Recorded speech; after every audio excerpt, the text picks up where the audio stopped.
Buenas noches a todos. Muchas gracias por estar presente en este evento de Manizales Tech Talk del mes de abril.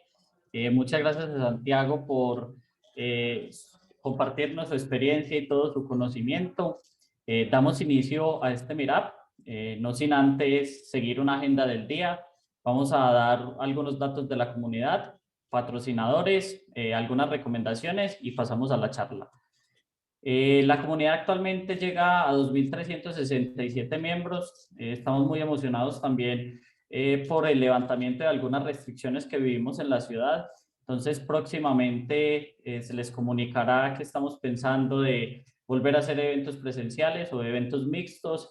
Con Santiago también venimos hablando algunas cosas para poder hacer algún tipo de unión con las personas de Armenia, con las personas de Pereira y hacer un evento un poco más global y compartir más conocimiento. En el semestre 2 del 2021 hicimos algunas charlas sobre AWS Serverless Events, hablamos sobre Bitcoin, hablamos sobre IPv6, hablamos sobre marketing digital, hablamos sobre DevOps, hablamos sobre sistemas de información geográfica. Si por alguna razón no pudieron asistir, esta información está en el canal de YouTube que en un momento compartiré con ustedes. Y este año hemos tenido hospedamos tres eventos de Streamlit con Python, hablamos sobre Drupal, hablamos sobre Hyperledger Fabric y hoy pues tenemos esta excelente charla que es Kotlin para el back. El canal de YouTube, como les decía, allí pueden ver todas las charlas que se han dado en esta comunidad. Si tienen algún tipo de pregunta, no duden en contactarme. En un momento compartiré por mensaje mi LinkedIn, mi Twitter o directamente a través de Meetup me pueden contactar. Dejo el código QR acá unos cuantos segundos para que lo puedan leer como tal o Manizales Tech Talk en YouTube. Muchas gracias a la Asociación de Graduados por el link de Renata, que es la plataforma que utilizamos hoy sobre Zoom. Muchas gracias también a Ferney por toda la gestión. Ferney, te doy acá el paso para que nos cuentes un poco sobre Mantix. Bueno, buenas noches a todos, muchas gracias por su asistencia. Creo pues que los pocos que no conozcan Mantix, Mantix es una comunidad compuesta por empresarios, por entidades gubernamentales, departamentales y la academia, o sea, están todas las universidades. Lo que pretendemos nosotros es apoyar este tipo de iniciativas como es Manizales Tech Talk, porque vemos que pues lo más importante que tienen las empresas y las universidades es nuestro recurso humano. Y creemos firmemente que para desarrollar el potencial de las ciudades y de las empresas, pues necesitamos fortalecer al mismo tiempo el recurso. Entonces, por eso, hoy nos hemos reunido nosotros con ustedes y con Manizales Tech Talk, pues para apoyar esta iniciativa, para que ustedes se fortalezcan de los excelentes perfiles que hemos traído a los diferentes meetups y podamos juntos llevar este proyecto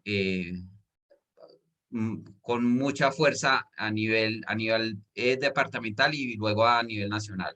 Muchas gracias, John. Gracias a ti, Ferney. Bueno, pasamos acá a ver un pequeño video de...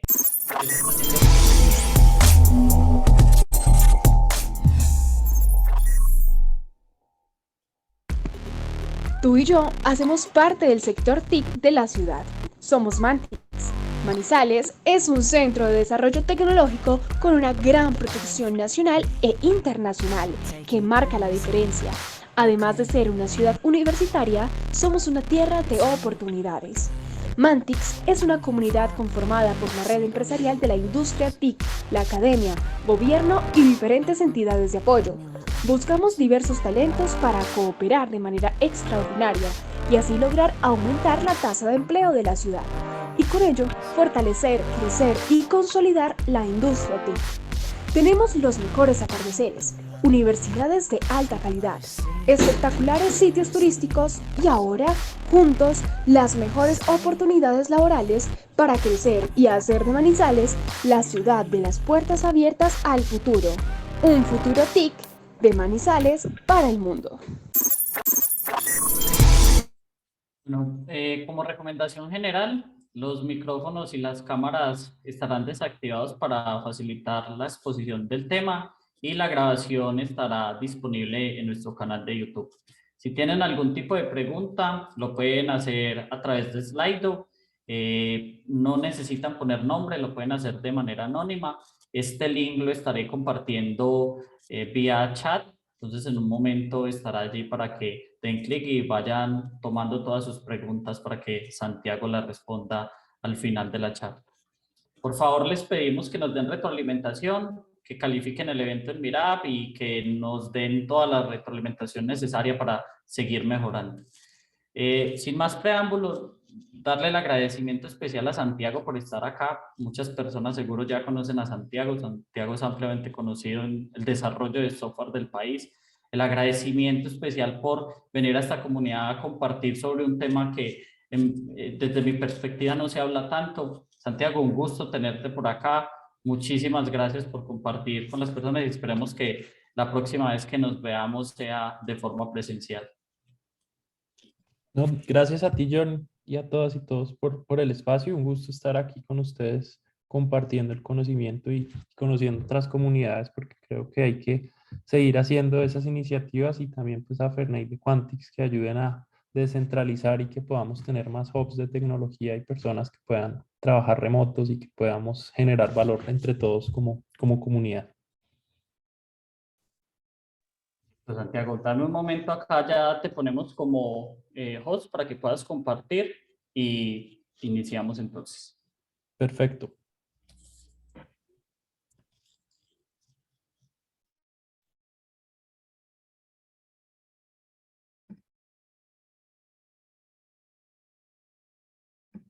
Listo, Santiago, ya estás como host.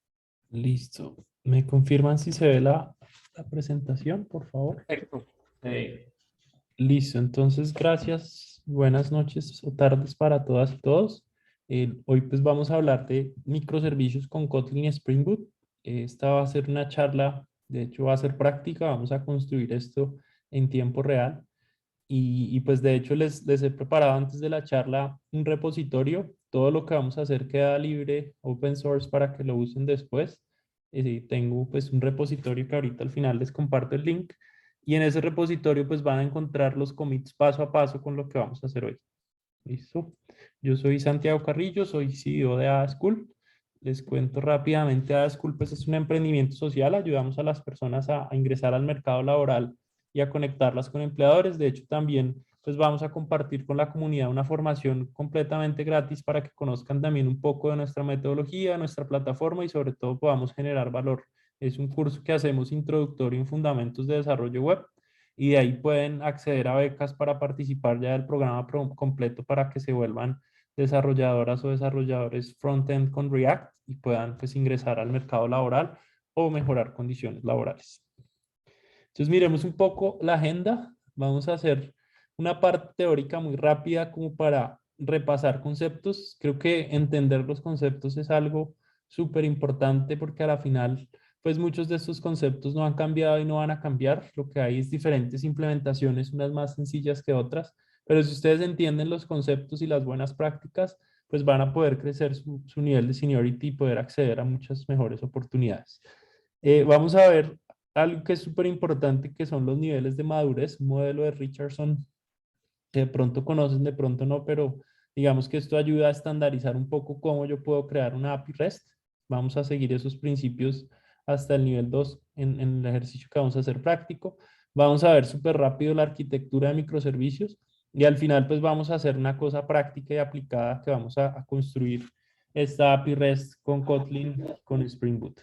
Y al final pues si el tiempo nos da, les voy a mostrar cómo se puede conectar todo esto con Heroku, si eso está pues en un repositorio de GitHub, para que pues creen una línea de integración continua, despliegue continuo. Listo, entonces sin más preámbulos, pues arranquemos.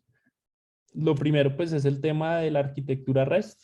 De hecho, casi que el 80% de las integraciones que uno hace hoy en día con lo que es pues Internet y aplicaciones son APIs que en su mayoría son REST.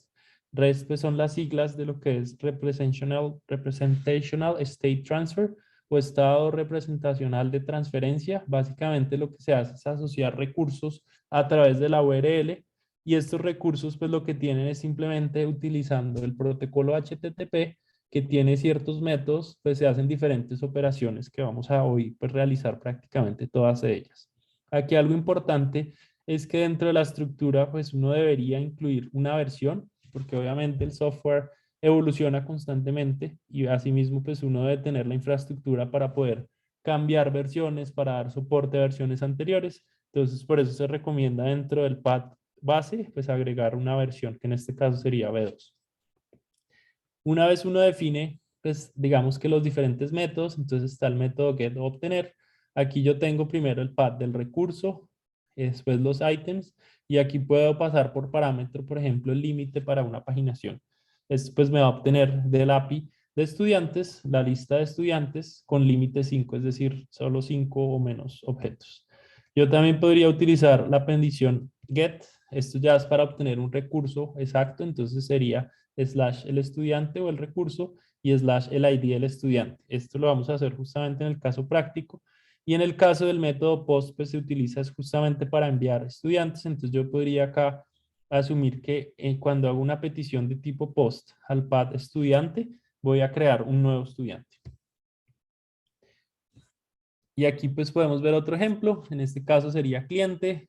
Podría ser para obtener ítems, podría ser / cliente, / el ID del cliente. Y si se dan cuenta, estos es justamente pues dos ejemplos bien diseñados de lo que es una arquitectura REST, donde yo defino los recursos a través de la URL y dependiendo de la información que venga a partir de ese recurso, pues yo puedo asociar esa información con ese endpoint en particular.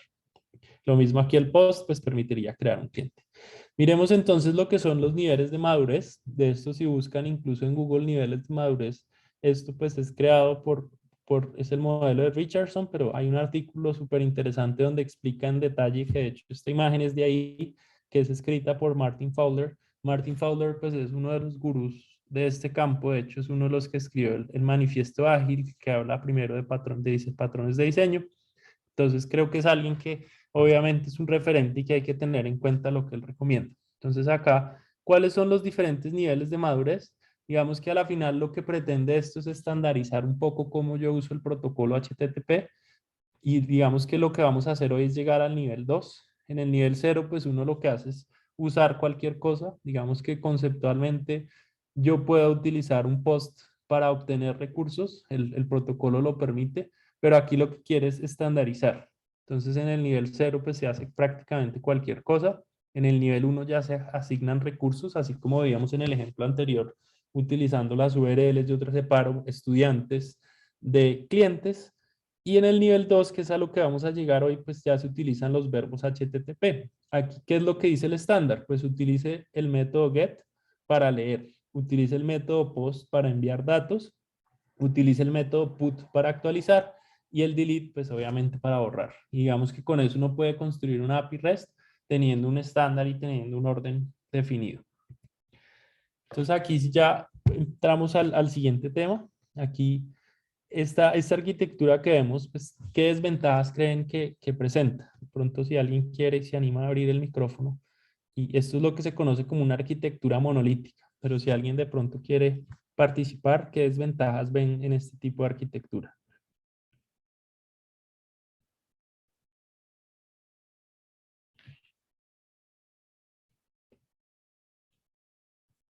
Listo, si no, yo les ayudo para que podamos avanzar. Básicamente, esta es la arquitectura más tradicional que encontramos en la web. Y aquí hay una palabra que ojalá se les quede hoy, es el tema del acoplamiento. El software debería, digamos, a lo que tiende más la industria a ser modular, porque al que yo tener cajitas negras pequeñas, esas cajitas negras van a ser más fáciles de mantener. Vean que aquí tengo un módulo gigante que tiene por dentro otras cajas y esto al ser monolítico pues está súper acoplado. Si yo hago un cambio acá, esto va a impactar muchas cosas del sistema. Entonces esas son como esas desventajas principales del tema monolítico. Si yo quiero cambiar un motor de base de datos, pues voy a tener que hacer muchos cambios. Por eso, digamos que hoy en día ha cogido mucha fuerza lo que es la arquitectura de microservicios. Entonces aquí la pregunta, ¿qué esfuerzo tomaría cambiar un nuevo motor de base de datos? Posiblemente tendría que cambiar toda esta capa y digamos que si adentro acá tengo seguridad, lifecycle, estos blobs que son imágenes, aquí tengo varios servicios, seguramente tendría que hacer un cambio por cada uno de estos servicios. Entonces, pues, de alguna forma, la arquitectura está acoplada a las diferentes tecnologías y hoy en día, y desde hace mucho rato, pues esto cambia demasiado rápido. Yo debería tener arquitecturas flexibles a implementar nuevas tecnologías. Entonces, miremos ahora sí qué son los microservicios. Los microservicios le apuestan a desacoplar completamente por servicios que incluso se puedan correr en servidores aparte y que estos microservicios pues son orquestados. Muchas veces una de esas tecnologías que seguro han escuchado por ahí es GraphQL, es un orquestador de microservicios donde yo solo tengo un punto de entrada, pero él por detrás habla diferentes servicios. ¿Qué serían los microservicios? Se podría decir que son proyectos pequeños y esos proyectos pequeños cada uno tiene su especialidad. Entonces yo separo de acuerdo a los dominios o a las necesidades de negocio. Entonces podría tener un microservicio de contabilidad, otro de inventarios y otro de envíos. ¿Qué ventajas tiene esto? Si yo tengo una aplicación que está escalable, yo hoy en día debería diseñar sistemas escalables, porque la ventaja que tenemos en este mundo de la tecnología es que de una debemos pensar que tenemos el vehículo que es el Internet y ese vehículo nos permite llegar prácticamente a todo el mundo. Entonces, de entrada puede que yo arranque enfocado en el mercado en Colombia, pero yo debería de una pensar en que esto va a escalar a Latinoamérica, a Europa y a otros países. Y en ese orden de ideas, pues debería tener una arquitectura que soporte esa escalabilidad. Esta arquitectura me permite escalar porque aquí yo podría tener incluso réplicas en diferentes zonas horarias del mismo servicio que se comunica con la misma base de datos. Entonces, es una arquitectura muy flexible, modular, que si yo de pronto, no sé, cambio el sistema de contabilidad, ahora nos vamos a integrar con un nuevo proveedor, yo solo voy a modificar este proyecto y estos servicios debería hacer los cambios completamente transparentes porque tienen otro objetivo y otro propósito. Y esto, digamos, es las ventajas, una de las grandes ventajas que tiene microservicios. Obviamente, no todo pues son ventajas. Obviamente esto tiene un overhead más alto porque hay que configurar acá servidores, despliegues, bases de datos, pero digamos que en el mantenimiento en el largo plazo pues vale la pena considerarlo. Entonces miremos acá en este nuevo contexto, ¿qué esfuerzo tendría integrarse con un motor nuevo de cambio de base de datos? Pues va a ser un esfuerzo más sencillo que seguramente podríamos utilizando un gestor de dependencias como Maven o Gradle, que es lo que vamos a usar ahorita. Yo podría tener una librería que hace la conexión con la base de datos que la usan todos los servicios y podría simplemente crear un nuevo módulo, una nueva implementación que se conecta con Oracle y simplemente configurar para que se utilice acá. Entonces, como ven, pues esto crea como mayor desacoplamiento, módulos más mantenibles y pues es una arquitectura que creo está para quedarse y que esto pues también puede conectarse con lo que se conoce como serverless, que ya es de alguna forma mover un poco esta lógica a funciones que corren desde la nube. Entonces, como les decía, ventajas de usar microservicios, arquitectura desacoplada, componentes modificables de manera individual y sin afectar el resto de la aplicación. Y pues están listos para crear contenedores, que es el siguiente tema que vamos a ver. Entonces, ¿qué son los contenedores? Los contenedores es una de las tecnologías que creo que está acelerando esta adopción de este tipo de arquitecturas. Y no solo eso, sino los tiempos de desarrollo. Seguro muchos de ustedes se han enfrentado con que solo configurar un proyecto les toma horas, días incluso.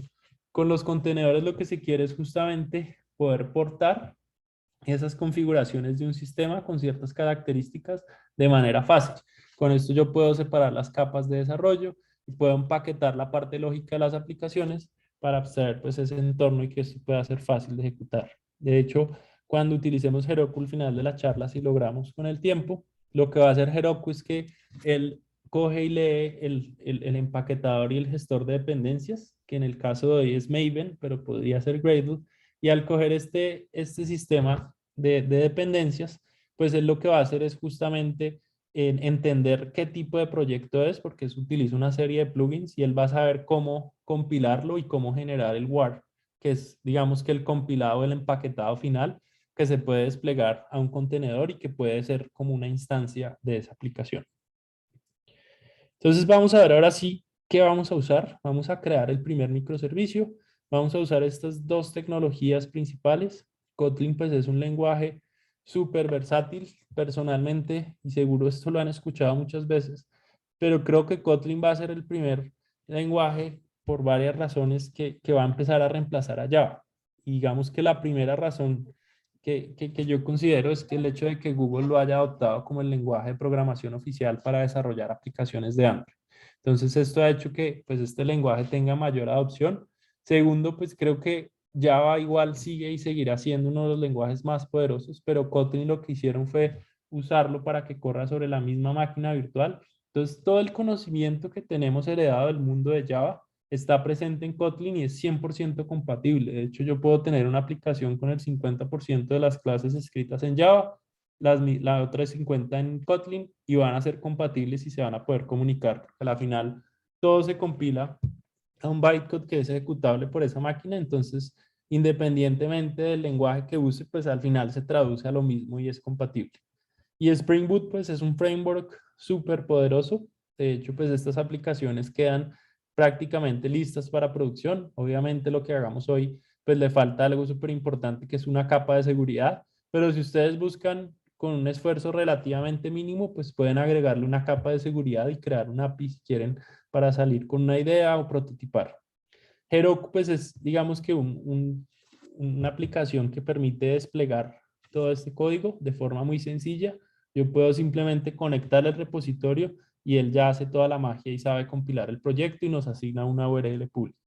Entonces, con suerte logramos completar todo. Yo les comparto la URL y los que estén y las que estén ahí listas y conozcan un poco de programación, pues les voy a enviar la URL y la idea sería que pudieran hacer una petición y pudiéramos ver que interactuamos, porque a la final, pues creo que esto es súper poderoso. Creo que el tema de los meetups virtuales ha cogido fuerza. Obviamente es súper interesante conectar en persona, pero piensen también la flexibilidad que tenemos y que estamos a la final en este metaverso del Internet compartiendo conocimiento. Entonces, chévere que puedan participar y sea interactivo. Entonces, ¿qué vamos a usar adicional a eso? Vamos a utilizar algo que se llama el Java Persistence API.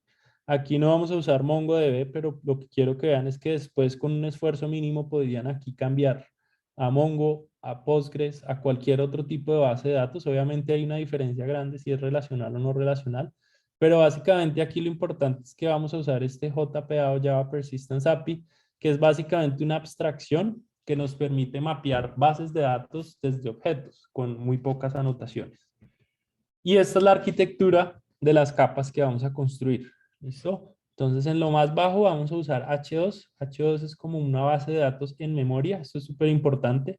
Es decir, mientras la aplicación esté corriendo, él va a simular que funciona y que funciona pues lo que sería como una base de datos no relacional, perdón. Y esta base de datos, cuando el servidor se pare, pues va a dejar de existir y no va a persistir. Entonces, si ustedes quieren que la persistencia permanezca, pues van a tener que implementar aquí una conexión con SQL, pero esto es súper poderoso para este tipo de ejercicios como un poco más prácticos y también cuando uno necesita como prototipar y probar el comportamiento de lo que sería la capa de persistencia. Después de esto vamos a crear la siguiente capa de abstracción, estos entity que serían como las clases que van a mapear las tablas que se van a almacenar en el H2. En el siguiente tendríamos aquí los repositorios que en este caso pues vamos a usar DAOs. Los DAOs, eso significa Data Access Objects, son los objetos que permiten acceder a la tabla que agrupa todas estas entities.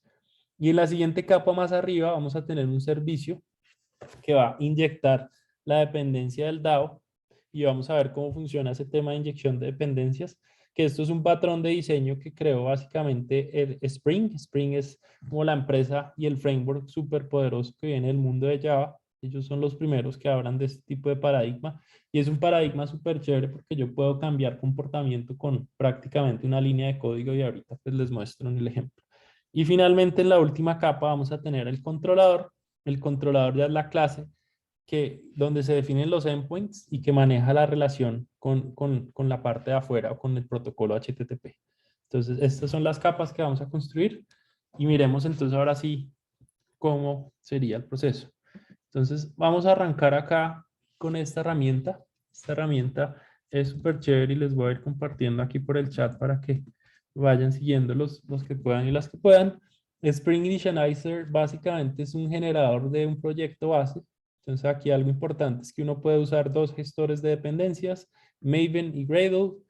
Gradle es un poco más moderno. Maven, digamos que Gradle por debajo usa los repositorios Maven, pero aquí la gran ventaja y la razón por la que vamos a usar Maven es por un tema de performance, ¿sí? De pronto no tienen una máquina con tanta RAM y tan poderosa. Gradle es mucho más pesado, entonces por eso pues si tienen ese tipo de limitaciones les recomiendo utilizar Maven. Lenguaje de programación no puede usar Java, Kotlin o Groovy, pues vamos a usar Kotlin. En la versión de Spring Boot, pues dejen la versión que sea, digamos que sin ningún tipo de comentario adicional como Snapshot. Normalmente esta es la última versión estable. Y aquí pues en el proyecto simplemente voy a usar School. El artefacto vamos a hacer un microservicio de usuarios. Creo que cualquier aplicación, sea lo que sea que hagan, pues deberían tener un microservicio que permita crear usuarios. No vamos a hacer la parte de autenticación porque es un poco más larga. Quiero que vean simplemente una estructura base de un API REST y simplemente pues de ahí después puedan profundizar en el framework. Entonces aquí ponemos REST API,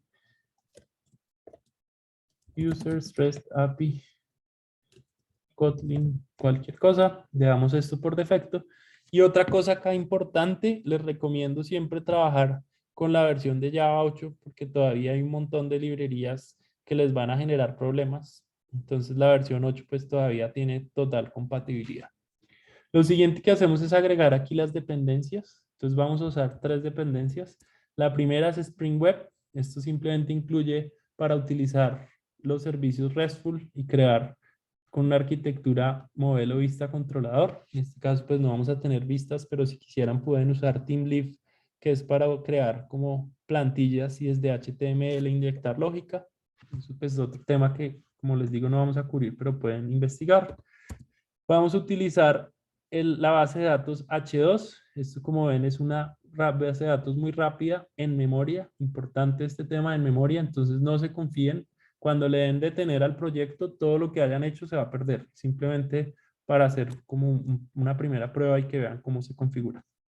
Y finalmente, vamos a utilizar este Spring Data JPA, que como les decía, este es como lo que mapea el mundo de Java, en este caso Kotlin, con el mundo de la parte de la capa de persistencia. Entonces, de hecho, esto si se dan cuenta utiliza también Hibernate. Entonces, con este mismo código haciendo unas pequeñas modificaciones, pues podrían usando Hibernate conectarse tanto a un Postgres como a un MySQL, como a cualquier base de datos de tipo relacional.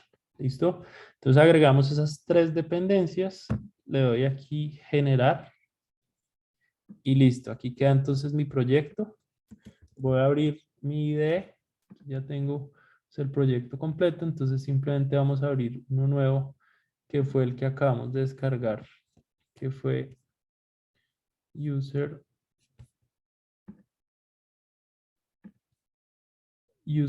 4. Entonces sería este. Le damos a abrir. Le damos confiar el proyecto y que abra en una nueva ventana. Y vamos a hacer simplemente esto acá. Otra pantalla.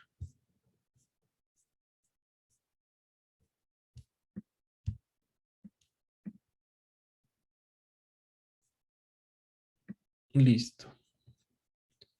Entonces, mientras esto carga, importa las dependencias de Maven, les voy a explicar la estructura. Entonces aquí, ¿qué tenemos en este tipo de proyecto? Pues tenemos un gestor de dependencias. El gestor de dependencias se llama Maven. Entonces, si ven este MVNW, este es el binario para ejecutar Maven. Estos proyectos, y por eso es que son portables y se pueden poner en contenedores fácilmente, porque él ya tiene los binarios del sistema que él usa para compilar. El archivo que aquí realmente nos interesa es el pom.xml. El pom.xml es justamente un archivo donde se definen las dependencias y los metadatos del proyecto. Entonces aquí la primera parte define la versión del modelo, después aquí define, digamos que los diferentes artefactos que usa, el ID, el número de la librería, el group ID, el artefacto. De hecho, si ustedes se dan cuenta, cuando uno utiliza una librería de Maven, que más abajo vamos a usarlas, pues justamente yo podría empaquetar este proyecto para que sea un módulo que después pueda utilizar en otro proyecto y crear pues un proyecto multimodular. Digamos que eso es un poco más avanzado, pero para que entiendan este Group ID, Artifact ID y versión, pues es que ustedes justamente esto les permite crear un módulo que pueden reusar o importar desde otro proyecto. Descripción, que fue lo que colocamos, la versión de Java que vamos a usar, la 1.8, la versión de Kotlin y las dependencias, que fue las que agregué manualmente. Spring Data JPA, Spring Web Starter, la dependencia para usar Kotlin, la dependencia para usar pues la parte de compilación de Kotlin, para usar Kotlin con el JDK8, la dependencia de la base de datos H2 y esta dependencia adicional que es para la parte de test, que pues aquí ya trae un ejemplo. Digamos que aquí realmente lo que les interesa es revisar estas dependencias, pues ya como las generamos no vamos a agregar nada. Después tenemos en la estructura del proyecto el SRC o el source, donde tenemos dos capas, el main, que es donde vamos a trabajar, y el test, donde se crea la capa de pruebas unitarias. Aquí pues pueden ver un ejemplo de cómo se puede crear una prueba. En Spring Boot es relativamente fácil también implementar pruebas unitarias, pero pues por tiempo no lo vamos a ver.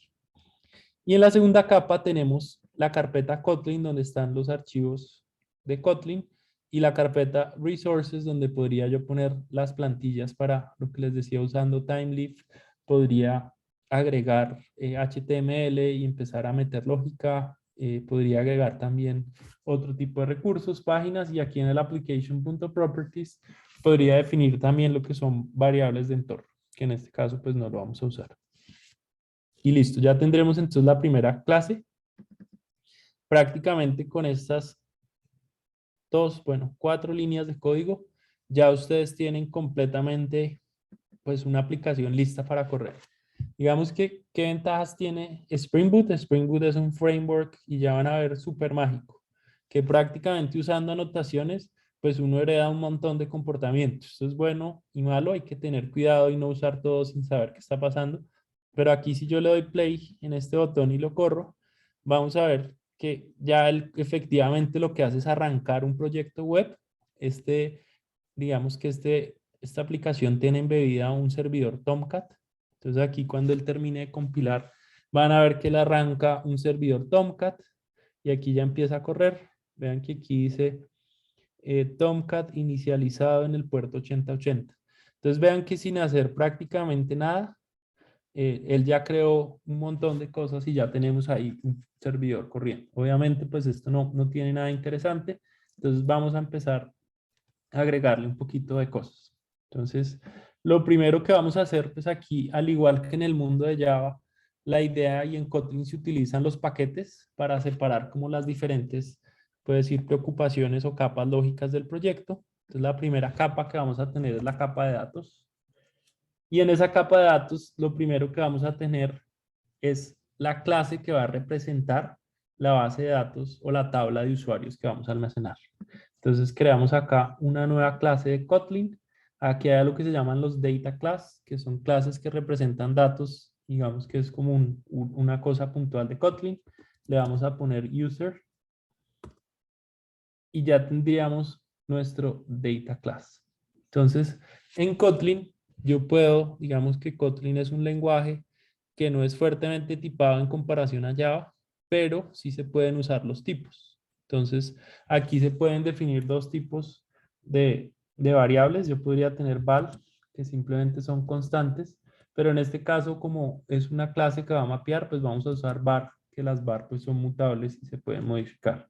En este caso, y algo chévere que tiene Kotlin es que yo no tengo que definir dentro del cuerpo de la clase los atributos, sino simplemente abriendo paréntesis donde defino la clase, puedo definir sus atributos y no tengo que hacer prácticamente en una línea, puedo definir una clase.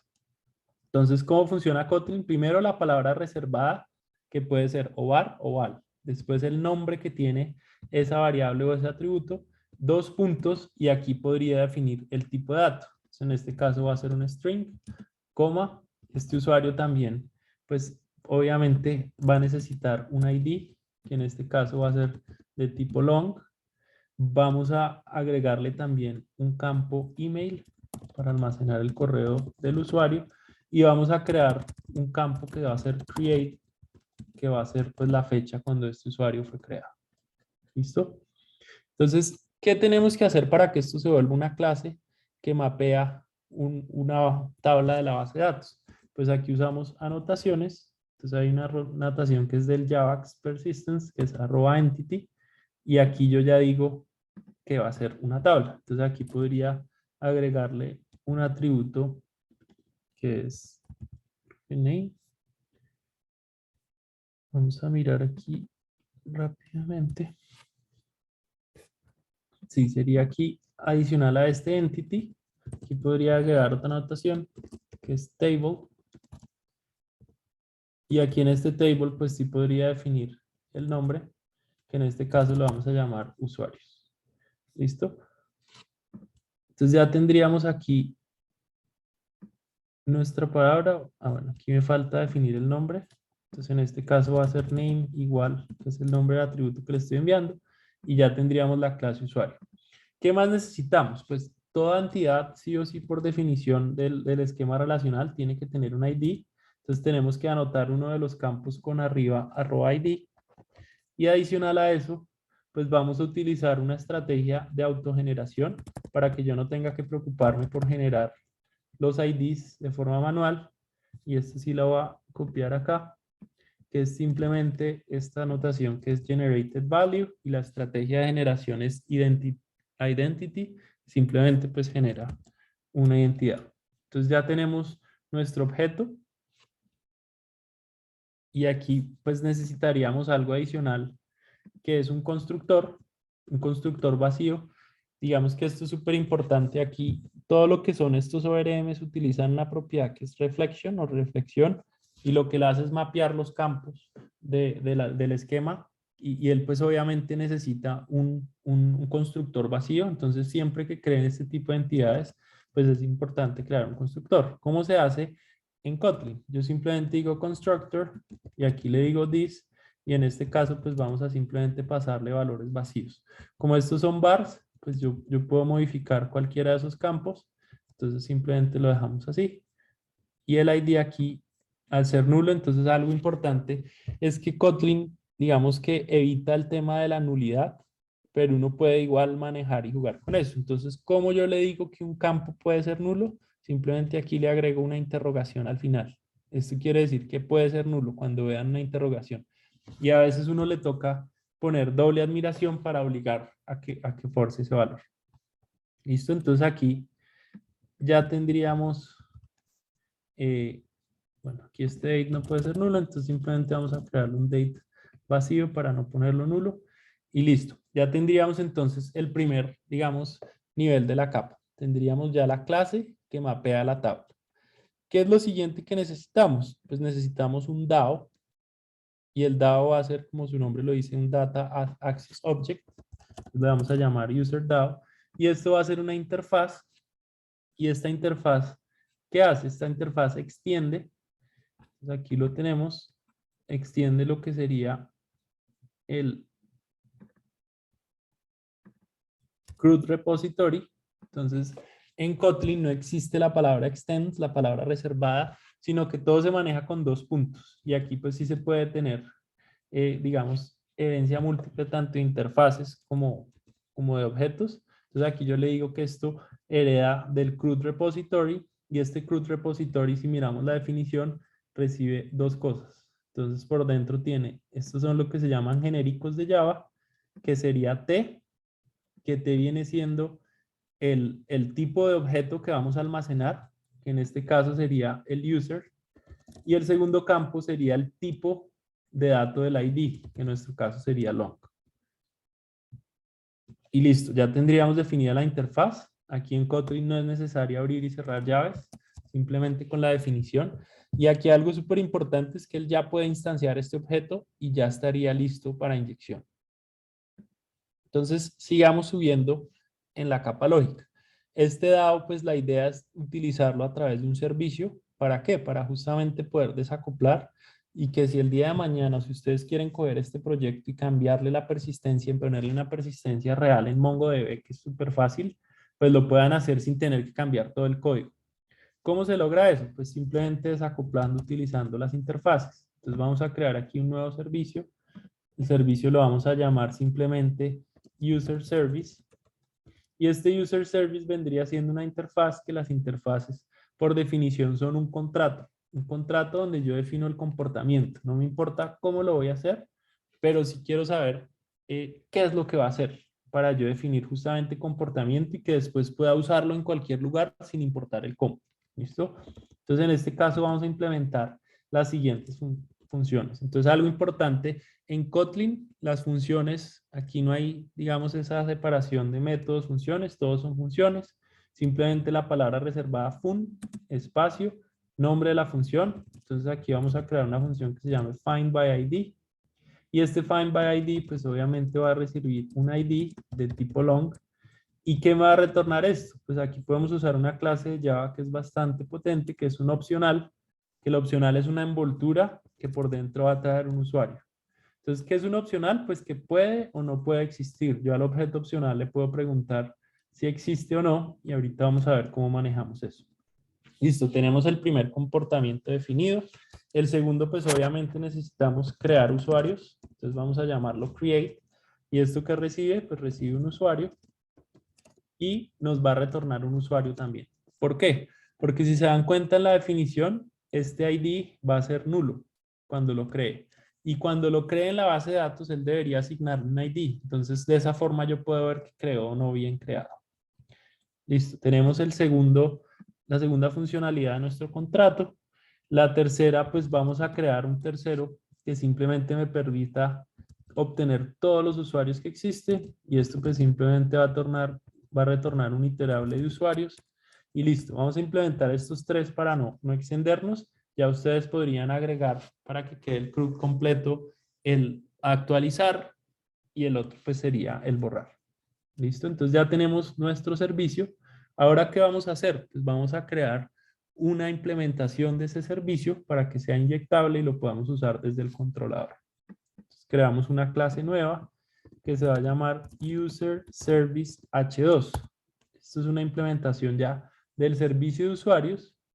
Entonces, ¿qué primero tengo que hacer? Pues tengo que decir, oiga, esto va a comprometerse a cumplir el contrato del servicio de usuarios.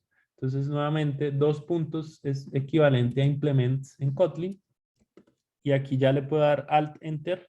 Y aquí le digo, oiga, implemente los métodos que se comprometió por el contrato. Listo, ya tenemos los métodos, pero entonces para acceder a nuestra capa de persistencia necesitamos inyectar el DAO, que Spring Boot va a hacer la magia por nosotros de instanciarlo. Entonces aquí simplemente utilizamos. Entonces aquí algo importante, estoy usando la firma, la clase, y aquí directamente voy a definir las variables. Entonces aquí podría utilizar una notación que se llama AutoWire, quiere decir inyectado, y vamos a ponerlo privado para que no pueda ser accedido por fuera de este objeto. Y vamos a decir que esto va a ser un objeto que se va a llamar UserDAO de tipo UserDAO. Y aquí pues me falta la palabra reservada val, que es oval o var. El val pues obviamente es constante. Eso es lo mismo el equivalente en Java a decir final. ¿Listo?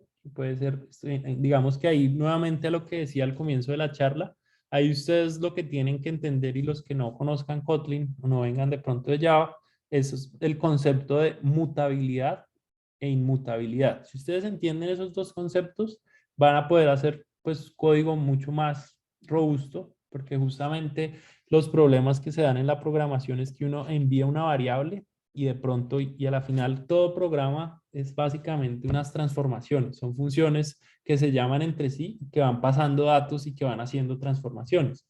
Entonces, ¿qué pasa? Si algo es mutable, pues hay probabilidad de que dentro de esos diferentes pasos por los que pasa nuestra variable, valga la redundancia, va a haber una transformación no querida. Entonces, cuando la intentemos encontrar, va a ser muy difícil.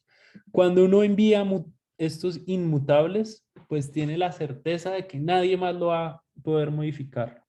Y si eso se sabe usar, pues va a ser van a ser código, como les decía, más robusto y menos propenso a errores. Entonces, entender ese concepto importante. Listo, ya tenemos aquí el user DAO. Entonces, aquí usamos el principio de delegar responsabilidades. Yo aquí le delego a este componente, oiga, usted es el que está conectado con la base de datos, entonces aquí él ya tiene como esto hereda, esto extiende del CRUD repository. Bueno, aquí no se extiende, sino implementa porque es una interfaz. Entonces, él, digamos que también adquiere ese comportamiento del contrato. Entonces, él por dentro tiene un método que se llama findById, que recibe el ID, y pues obviamente vamos a retornar esto. ¿Listo? Y este ya retorna, de hecho, por definición el optional, entonces nos queda perfecto. El create, pues también vamos a retornar userdao.save, y este save pues va a recibir el entity, que es el usuario. Y finalmente el all, también pues vamos a retornar userdao.findAll, que retorna un iterable. Y listo, vean, con muy poquitas líneas de código ya tenemos prácticamente toda la capa de persistencia.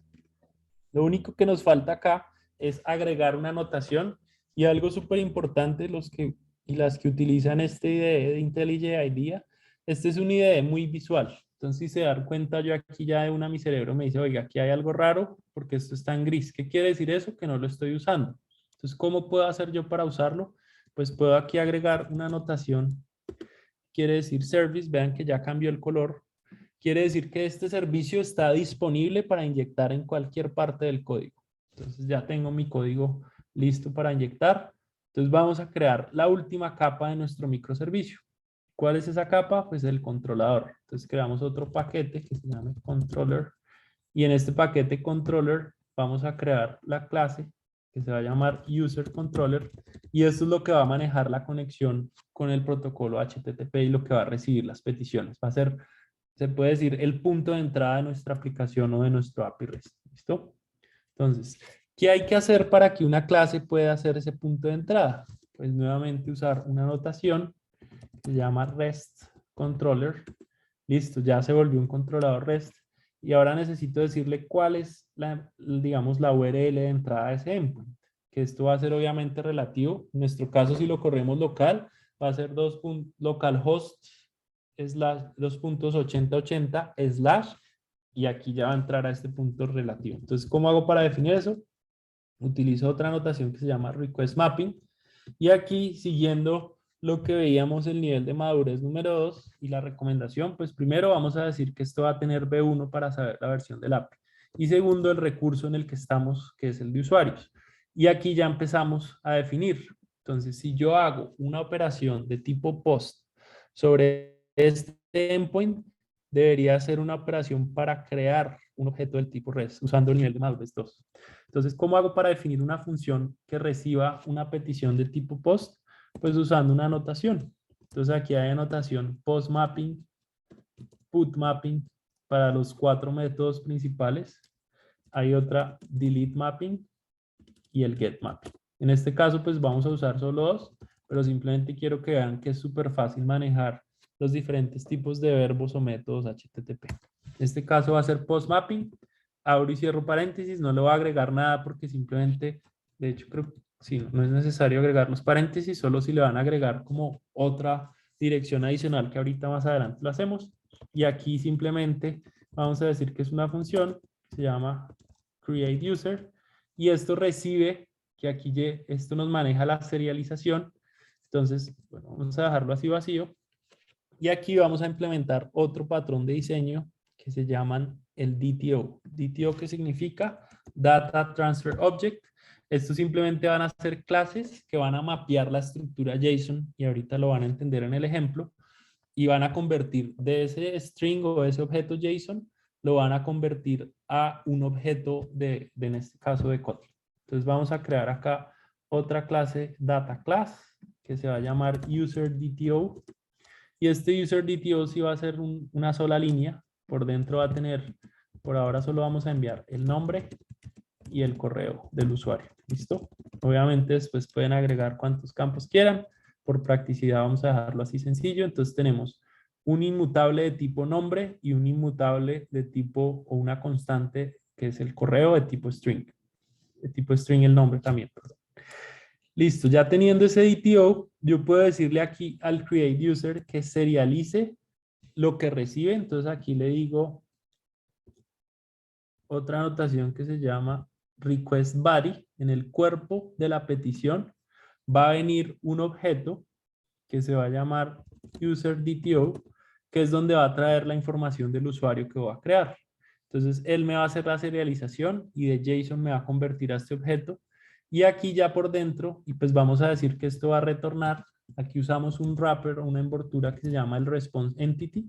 Esto simplemente yo podría retornar de una al usuario, pero esto es simplemente pues también para hacer un API un poco más robusto que retorna pues no solo el objeto, sino también pues retorna en caso de que sea exitoso el OK o en caso de que no, pues lo contrario. Listo, entonces aquí ya tenemos el response entity. Lo siguiente que vamos a hacer entonces es inyectar acá en nuestro controlador nuestro servicio. Entonces, ¿cuál es la recomendación cuando hagan inyección de dependencias? Usar los constructores. ¿Por qué? Porque cuando después vayan a hacer pruebas unitarias, pues ustedes pueden usar lo que se llaman mocks, que son como objetos falsos, y pueden crear mocks de los servicios, porque al final ustedes cuando prueban algo van a probar el código que está acá. Los servicios no, entonces pueden inyectar objetos falsos y va a ser más fácil probarlos. ¿Cómo hacemos eso? Simplemente aquí agrego una anotación lo mismo, AutoWire, le digo que esto va a tener un private val y aquí es donde vemos el poder de la inyección de dependencia. Si se dan cuenta aquí yo no dije voy a inyectar un user service H2, dije voy a inyectar un user service. ¿Qué es un user service? Es la interfaz. Entonces, ¿qué me permite esto? Que si el día de mañana ustedes quieren cambiar el comportamiento, entonces lo voy a hacer aquí, no lo voy a hacer completo, pero quiero que lo vean visualmente. Ya no quiero usar H2, sino que voy a usar Mongo. Lo único que tengo que hacer es crear una nueva implementación, que vamos a llamarla User Service MongoDB. Y este User Service MongoDB, ¿qué es lo primero que tiene que hacer para que sea inyectable y reemplazar el otro? Pues cumplir el mismo contrato, que se llama User Service. Al cumplir el mismo contrato, pues va a implementar esto. Como les digo, no lo vamos a implementar. Imagínense que aquí nos conectamos con Mongo, hicimos toda la lógica, pero yo podría cambiar el comportamiento de mi aplicación con un solo cambio. ¿Y cuál es? Pues simplemente muevo la anotación. Ya digo, no, ya no quiero que me inyecte este servicio, sino quiero que me inyecte este.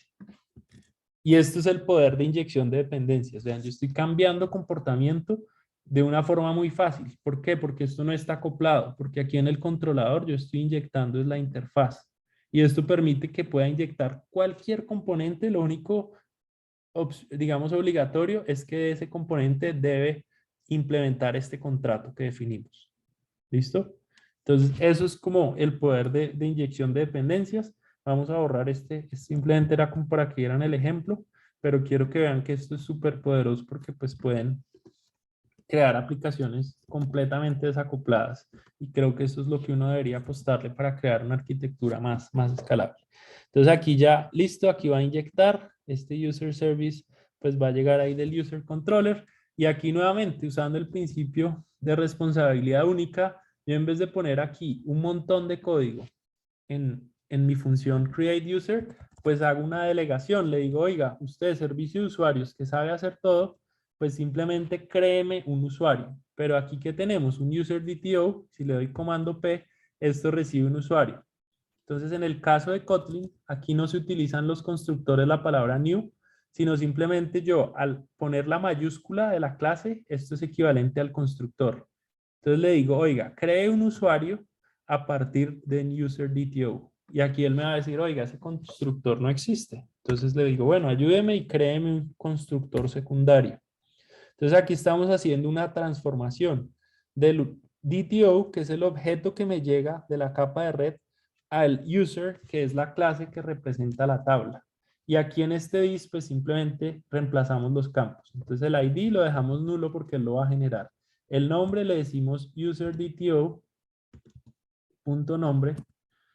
y el email le decimos userdto.email y la fecha pues simplemente creamos una fecha en este momento que es cuando el objeto se creó. Y listo, vean que aquí hicimos una transformación de crear un usuario a partir de un DTO usando el constructor.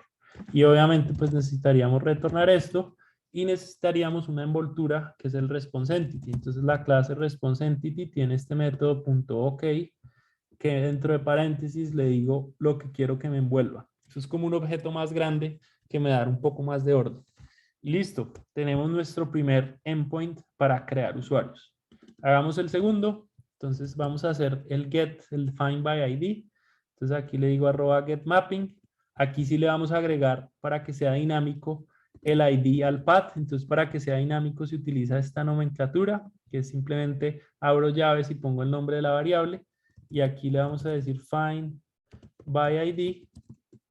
Y acá usamos otra notación que se llama path parameter, que en este caso pues va a ser este ID y lo podemos mapear de una a un long. Y aquí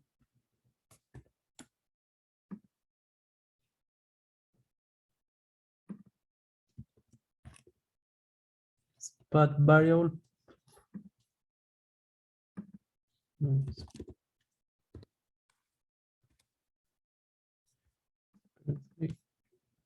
Si es path variable.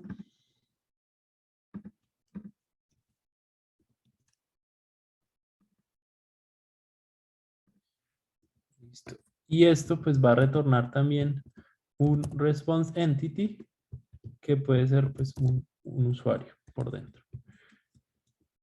Y listo. Y aquí entonces ya podríamos usar ese path variable. Entonces nuevamente el principio de delegar responsabilidades, le digo, oiga, user service, búsqueme al usuario con este ID.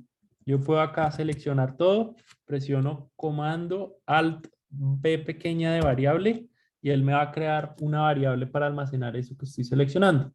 Entonces a este usuario opcional yo le puedo preguntar, oiga, usuario opcional, ¿está presente? Si está presente, pues retorne ese usuario, pero con una envoltura del response entity OK. Entonces, response entity OK, user optional, y ahora sí le digo al user optional, a este de acá, que me dé su valor por dentro. Entonces aquí utilizo el método get. Y listo, tendríamos la respuesta. De lo contrario, lo que podemos hacer aquí es botar una excepción. Hay una excepción que se llama response status exception, que simplemente puedo retornar un estado HTTP, que en este caso pues tendría, digamos, usando también el protocolo HTTP, hay un error que es el 404 not found. Entonces aquí simplemente le digo el status. Entonces aquí sería HTTP status punto, en este caso not found.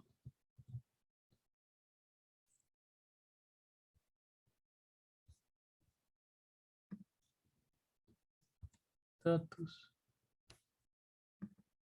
punto not found, que esto es el equivalente a ese error 404. Si ustedes miran esto por dentro, pues va a tener aquí error 404. Quiere decir ese recurso no existe. Y el segundo campo, pues es la información. Entonces aquí yo puedo user with ID y aquí en Kotlin uno puede utilizar esto que es el signo pesos dentro de un string y lo que va a hacer es reemplazar la variable. Entonces aquí podría user with ID tal not found. Y listo. Ya tendríamos nuestro segundo método para poder consultar un usuario con un ID específico. Y nos faltaría el tercer método, que es que nos dé la lista de todos los usuarios. Entonces aquí vamos a hacer get mapping y simplemente vamos a decir que cuando ingrese a /usuarios /all, o aquí también lo hacen como items, que si veían pues es una forma también más elegante. Le digo all y aquí este all pues no recibe nada y esto también retorna un response entity que por dentro tiene un iterable de usuarios, que es pues, el equivalente a una lista de usuarios. ¿Listo? Y aquí lo que haríamos nuevamente, delegarle a nuestro servicio de usuarios userService.all. Y aquí pues nuevamente necesitamos una envoltura, entonces usamos este método responseEntity.ok y le damos la respuesta. Y listo, ya construimos nuestro microservicio, se ve muy bien. vamos a probar que funcione porque pues de resto no hay otra forma de saber que funciona. ¿Listo? Sí, mientras esto compila, alguien tiene preguntas, pueden abrir los micrófonos. Sí, Santiago, hay un par. Claro que sí. ¿Por qué mencionas que GraphQL es un orquestador de servicios? Es un orquestador de microservicios. Digamos que GraphQL lo que hace es que yo envío una petición HTTP para obtener, no sé, para crear un pago. Y él por detrás lo que puede hacer es llamar al servicio de pagos, al servicio de órdenes. Entonces, eso es lo que quiere decir un orquestador de servicios. Yo simplemente creo una sola interfaz, un solo cliente para lo que sería ya el cliente web, que podría ser una aplicación móvil o una aplicación web. Y esa aplicación web solo se va a comunicar con una cosa. Y esa cosa por detrás puede que hable con varios microservicios, que eso, para eso es que se creó GraphQL. Eso es lo que sería un orquestador de microservicios. No sé si queda clara la explicación. Listo. Y existe otra que dice, en Jenkins puedo utilizar Groovy. ¿Se permite el uso de Kotlin para este caso de uso? Sí, digamos que hay dos cosas. O sea, Groovy es otro lenguaje de programación. Y si ustedes se dan cuenta aquí en el Spring Initializer, pues es o uno o el otro. Yo puedo usar un lenguaje de programación que es Java, puedo usar Kotlin o puedo usar Groovy. Entonces, pues en este caso sí son excluyentes, pero pues es válido. Pueden hacer lo mismo con Groovy. Yo la verdad no lo conozco. Es un lenguaje como más de alto nivel o más descriptivo, pero sí, si usan Groovy, pues ya no se podría. Oh, perfecto. Hasta ahora tenemos esos dos. Listo. Entonces, ya creamos aquí nuestro proyecto. Aquí podemos ver que el servidor está corriendo. Aquí ven que arrancó sin ningún error. Bueno, esto es más como un warning ahí sobre el JDK por la versión del sistema operativo. Y voy a utilizar un cliente HTTP que se llama Postman. Entonces, vamos a usar primero el servicio para crear un usuario. Entonces, vean aquí, yo lo que hago es decir, vea, vamos a enviar una petición de tipo post a localhost 2.8080, la versión del API /usuario. Y vamos a crear el usuario Santiago Carrillo con el correo santiago@mail. En el cuerpo de mi petición, aquí le pongo de tipo raw y acá en el tipo de raw es como pues crudo, como sin ningún tipo de formato. Y aquí en el formato le digo serialícelo a tipo JSON. Por eso él pues me resalta la sintaxis. Y aquí yo ya le puedo dar enviar. Entonces vean que aquí él ya creó el usuario, le asignó el ID 1. Si creamos otro usuario que se llame Andrés Pérez y el correo es Andrés, le doy a enviar, vean que el ID va a ser 2. Entonces yo aquí ya podría consultar un usuario específico, consultemos el usuario cuyo ID es 1, le doy a enviar y me retorna Santiago. Consultemos el usuario cuyo ID es 2 y me retorna Andrés Pérez, que lo acabamos de crear. Consultamos el usuario 3 que no existe y me retorna un error 404 not found. Entonces vean que está funcionando perfecto. Y vamos a probar nuestro último endpoint, que sería el endpoint para obtener la lista de usuarios. Le doy a enviar. Bueno, aquí bad request 400, entonces miremos a ver si quedó algún error. Sí, es que no es /all, sino /items, que lo cambiamos. Le damos /items y vean que aquí ya me retorna una lista de usuarios, que hay 2 usuarios. Si quieren, creemos un último usuario, se llame Pedro López, para que vean que está funcionando. Le damos a enviar, ID 3, obtenemos la lista de usuarios y ya me salen los 3 usuarios. Entonces, vean lo que les decía antes, ya está funcionando perfecto, pero ese H2 pues hay que tener cuidado. ¿Por qué? Porque si yo le doy aquí detener aplicación y vuelvo y corro mi servidor, ¿qué va a pasar? Pues como eso era en memoria, todos esos 3 objetos que creé antes, si yo entro aquí y le digo, oiga, déme la lista de usuarios, pues va a ser bastante. Entonces tengan cuidado porque esto funciona solo en memoria, pero es súper chévere porque tiene la misma estructura que tendría si se conecta con una base de datos real, relacional. Cuando es con Mongo es muy sencillo, busquen si quieren cómo conectar con Mongo y ahí lo pueden hacer. Entonces, listo. Aquí ya tendríamos el usuario y ya funciona nuestra API. Entonces, esto es básicamente lo que sería construir una API REST con Spring Boot y con Kotlin. Voy a hacerles un repaso súper rápido y pasamos a la última parte a ver si lo logramos desplegar. Tenemos la clase User Application. Como venimos del mundo Java, algo importante que se me olvidó mencionar, para que una clase sea ejecutable, lo mismo que en Java tengo que tener una función main que reciba unos argumentos y esto es lo que hace que sea ejecutable. ¿Listo?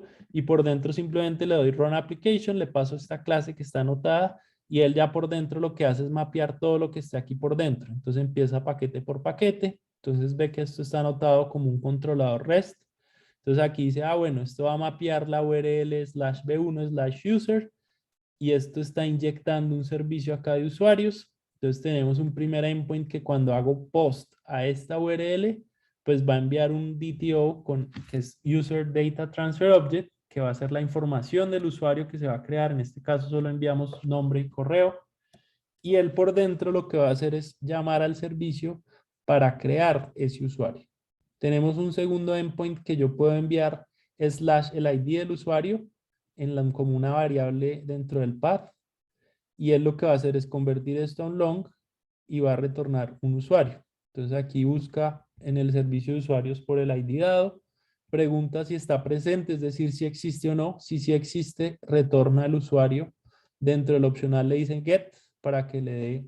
Pensemos que este optional también es una envoltura, o sea, es un objeto que por dentro tiene otro objeto. Lo mismo este response entity. Entonces, envolvemos el objeto. Esto es como por decir algo, si ustedes van a entregar un regalo, pues lo van a entregar envuelto para que esté mejor presentado. Pero algo que es importante, yo aquí podría retornar directamente el usuario sin este response entity. Es simplemente para hacerlo un poco más elegante. Entonces, este OK quiere decir que la petición fue OK. Esto es lo mismo a retornar un mensaje tipo 200, que quiere decir que la petición fue exitosa.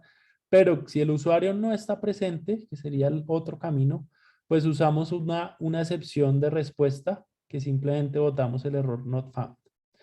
Y el tercer endpoint simplemente si entra a /b1/user/items, va a retornar la lista de todos los usuarios. Entonces retornamos un response entity, nuevamente una envoltura, le decimos al servicio de usuarios que nos lo retorne. Si nos metemos una capa más abajo, sería el servicio de usuarios. ¿Qué es el servicio de usuarios? Es una interfaz donde definimos un contrato con un comportamiento. Comportamiento en general, esto es de programación. Yo tengo, digamos que el comportamiento se define por funciones.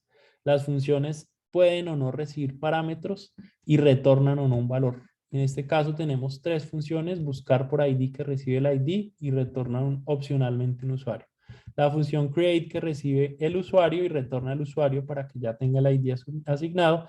Y la función all, que no recibe nada y retorna un iterable, que es una lista de usuarios.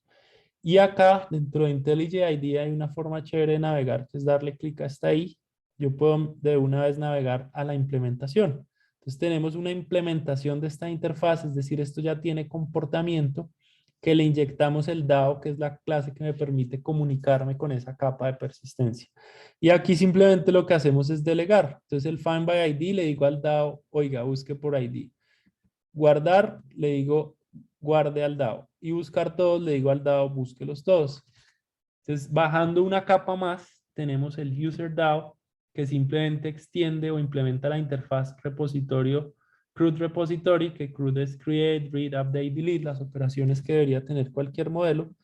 Y esto es un genérico que recibe 2 cosas: el tipo de dato que voy a almacenar y el tipo de dato del ID del usuario. Si se dan cuenta en la definición de usuario, el ID es de tipo long. Es por eso que aquí en este DAO yo mandé un long, pero si fuera un ID string, pues aquí debería ser un string. ¿Listo?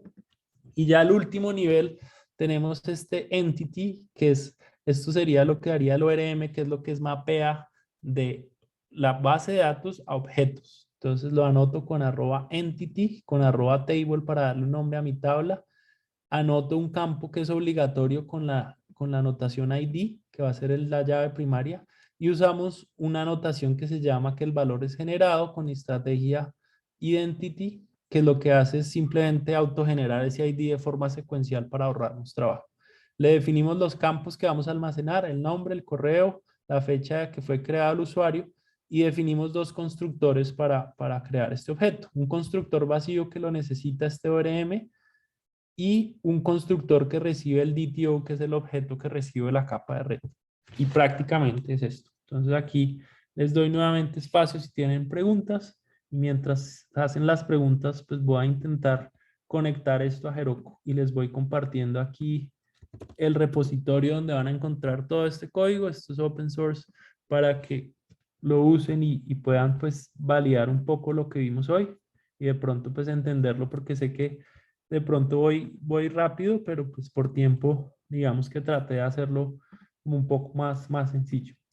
Este repositorio, y les comparto aquí el link por el chat, básicamente si quieren ver el paso a paso, ustedes pueden hacer el checkout de cada commit. Vean que aquí yo hice, si nos vamos aquí a los commits, una secuencia de tiempo. Entonces, primero hice el commit inicial, que fue el proyecto que generé en el Spring Initializer, y actualicé el ritmo. Bueno, aquí hice el commit inicial con las dependencias sin hacer cambios. Después implementé de abajo hacia arriba la capa de datos. Entonces aquí implementé la entidad de usuario y el DAO. Después implementé el servicio y su implementación con H2.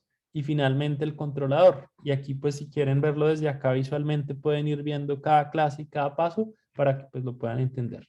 Entonces vamos a hacer la última parte, que es conectar esto con Heroku. Yo aquí puedo entrar a Heroku.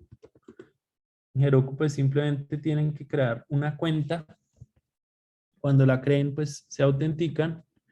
Le doy loguear y aquí creo que tengo que sacar un código del celular. Un segundo.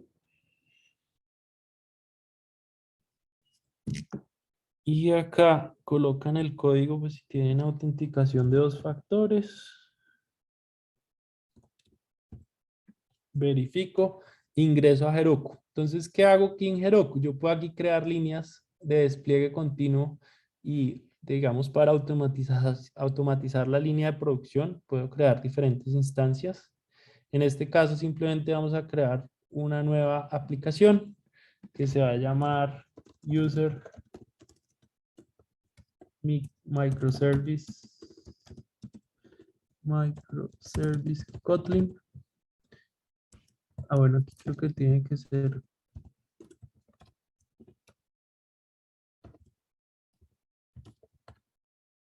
Le ponen un nombre único. La región pueden dejar Estados Unidos y le damos crear aplicación. Y acá yo puedo decir que lo conecte con GitHub, conectar a GitHub. Aquí me va a decir que si lo autoriza, se conecta a mis repositorios. Le digo que autorice a Heroku. Me toca poner mi password. Y acá, sí, creo que no se va a poder porque hubo un breach de seguridad con Heroku porque se robaron de hecho unas llaves y unos tokens de Git. Entonces esta opción está deshabilitada. Les voy a quedar viendo esto, pero les voy a mostrar otro proyecto.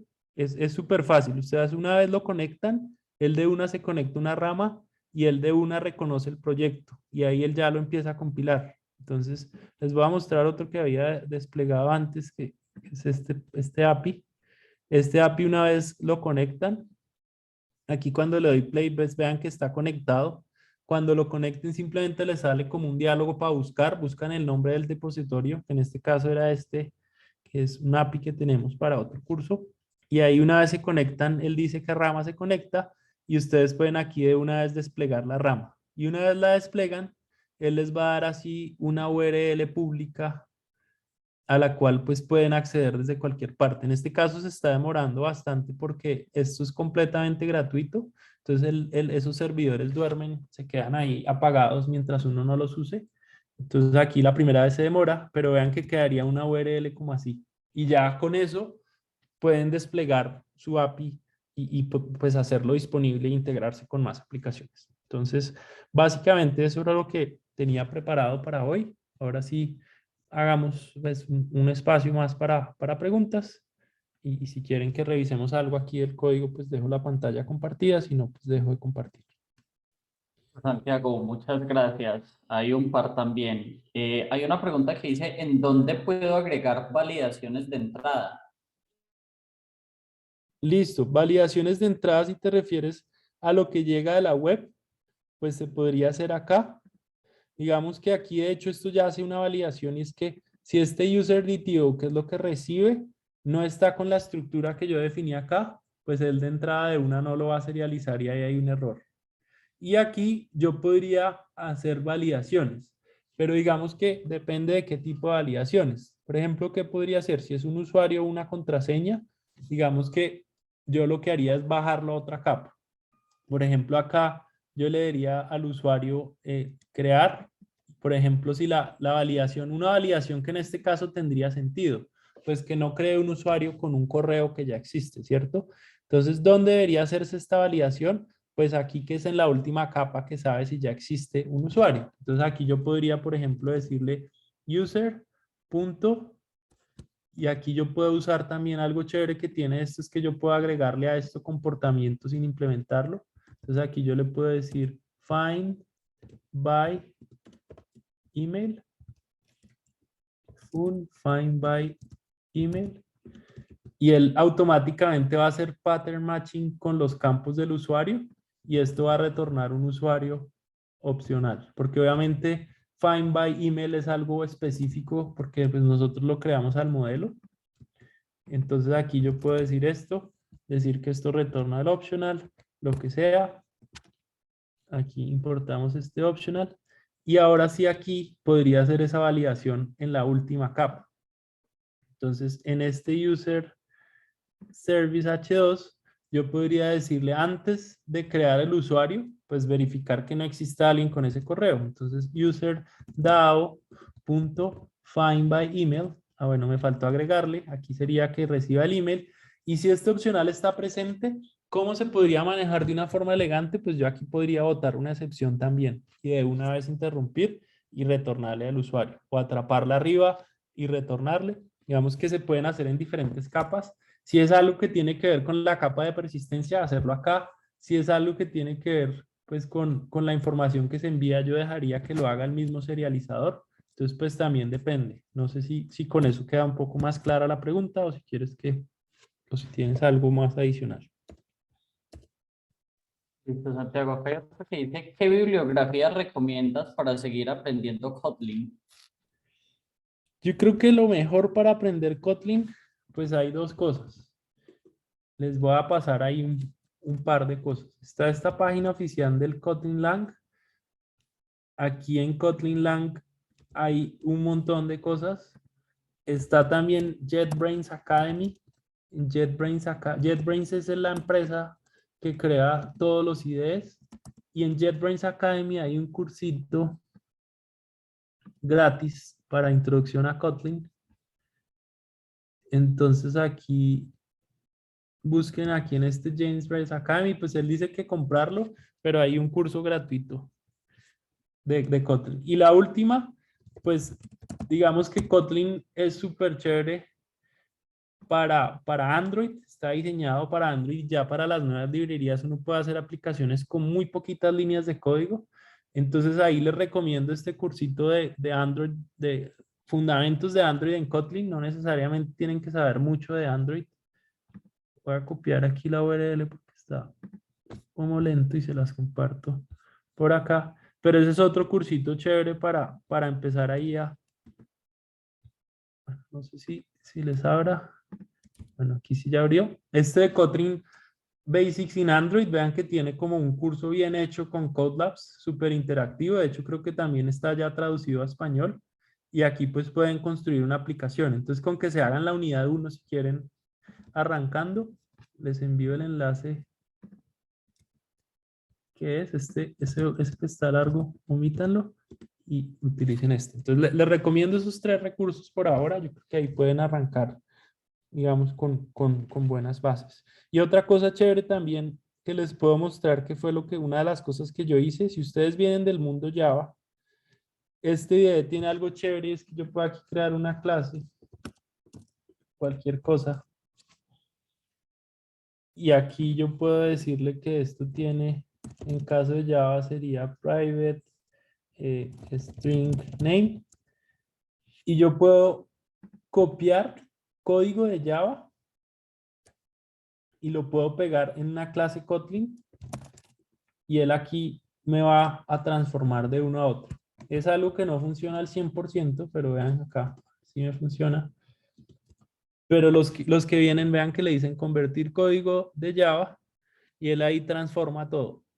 Entonces, yo al principio hice muchísimo esto. Obviamente había cosas raras que no entendía, pero los que vienen de Java también pueden usar esta funcionalidad que a mí me ayudó bastante. Y pues a veces uno dice esta sintaxis, ¿cómo es acá? ¿Cuál es el equivalente? Y pues puede ser una buena forma de empezar a comparar. Listo, Santiago. Por acá hay una pregunta entre las más votadas. ¿Consideras que esta tecnología está lista para producción? Lo está. O sea, ahí hay varias cosas y es, primero, el hecho de que Google, como les decía, pues ya volvió oficial este lenguaje de programación. Entonces, de hecho, en los últimos 4 años, que es 5 años, que es donde este lenguaje tomó pues adopción oficial, todas las empresas empezaron a migrar el código de Java a Kotlin porque pues son menos líneas de código, es un lenguaje más elegante. Segundo, hay una cosa súper chévere para revisar que es Kotlin multimodular. Yo puedo crear módulos con lógica de negocio y portarlos a iOS y a diferentes plataformas. Y tercero, pues Kotlin fue diseñado sobre la máquina virtual de Java 100% compatible. Eso lo hace, obviamente, listo para producción. De hecho, hay un montón de empresas que buscan Java Developer, Kotlin Developer, porque ya están empezando a migrar. Por eso yo creo que este lenguaje va a ser no el que reemplace Java, pero sí, digamos, un posible sucesor y que pues continúe esa curva que se desarrolló de mucho conocimiento. Dice, ¿cómo aprendiste Kotlin de manera avanzada? Pues yo la verdad no me considero un usuario que sea Kotlin avanzado experto. Yo creo que más es entender programación y yo creo que ahí hay un concepto súper interesante que desde hace rato se habla que es el futuro de la programación, que es el paradigma funcional. Y Kotlin al ser más funcional uno puede hacer en una sola línea muchas transformaciones, usar las funciones de alto nivel como mapear y entender conceptual qué significa eso y les explico solo el map. El map, ¿qué es? Es coger una lista de ítems y aplicar una transformación a todos los elementos de esa lista y transformarlo a otra cosa. Entonces, si yo entiendo conceptualmente eso, puedo crear un lambda, una función que es la transformación que quiero que se aplique a una lista y en una sola línea escribirle. ¿Qué pasa con la programación funcional? Pues que va a hacer que escriba código más robusto y por eso pues eso tiene tanta acogida. ¿Qué pasa? ¿Qué está en contra? Pues que es mucho menos ilegible y toca ser un poco más avanzado y entender qué pasa. Entonces, en general, yo creo que más que subir y decir quiero ser avanzado en Kotlin, pues escoger ese curso y en ese curso ya después ya van a encontrar conceptos avanzados. Yo creo que más que decir quiero ser Kotlin avanzado es quiero aprender programación funcional. Es lo que les recomiendo. Y miren cuáles son, se busca por lo que sería higher order functions. Y si entienden cómo realizar ese tipo de transformaciones y cómo crear lambdas y cómo crear cosas más potentes y más funcionales, pues ahí ya van a entender no solo ser senior por ser senior en Kotlin, sino ya programación funcional y aplicarla en otros contextos. Vamos a responder las últimas dos. Dice, ¿hay diferencia en la parte de Kotlin para server-side con la parte de Kotlin para móviles? Y pues la diferencia a la final es el framework, pero el lenguaje como tal es el mismo. O sea, a la final, hoy lo que vimos fue Kotlin en el contexto de Spring Boot. Entonces, ¿qué había diferente que no van a encontrar en Android? Pues las anotaciones de @get, @post, porque eso es en el contexto del framework. Pero los conceptos que les expliqué hoy de Kotlin, de val, var, de mutable, inmutable, aplican para cualquier contexto, sea móvil o backend o lo que sea o nativo. Lo que es herencia que se maneja o extends con 2 puntos, aplica para cualquier contexto. Entonces ahí yo creo que más que saber es entender de lo que estoy usando, qué es específico al framework o al contexto en el que estoy programando, pero la lógica va a ser siempre la misma, sin importar en dónde esté programando. Y la sintaxis también, pues no va a cambiar. Tenemos dos, entonces pues aprovechemos de hacerlo. Kotlin también se puede usar para aplicaciones de consola. Sí, sí, claro, pues como en Java. O sea, no sé si alguna vez crearon una primera aplicación que uno le pide un input al usuario y ese usuario a partir de eso pues crea otra cosa. Entonces, todo lo que, aquí la respuesta es, todo lo que se puede hacer en Java se puede hacer en Kotlin. Piensen que es un mismo lenguaje que corre sobre esa misma máquina virtual, entonces va a tener las mismas limitaciones. Lo que sí no se puede es hacer como en Python, que yo creo un script y que lo puedo correr ahí, que es tipo scripting o como JavaScript. Es un lenguaje que depende de la máquina virtual, entonces pues tiene esas ventajas y esas limitaciones. Y la última dice, ¿qué función cumplen los .ok? Los .ok es justamente utilizar bien el protocolo HTTP. Entonces, dentro del protocolo HTTP en la trama que eso envía hay algo que se llama el estado de la respuesta del servidor. Entonces, ahí puede ser 200, que 200 es OK, que quiere decir que la respuesta del servidor fue exitosa. Puede ser 404, que en nuestro caso es not found, que lo usamos para expresar que el recurso con el ID tal no existe. Entonces ahí estamos usando el protocolo de forma correcta y por eso fue que les mostré esa envoltura como para hacerlo un poco más elegante y mucho más limpio.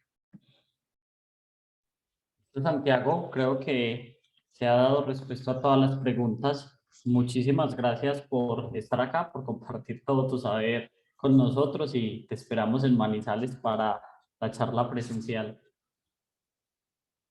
Claro que sí, no, para mí un gusto.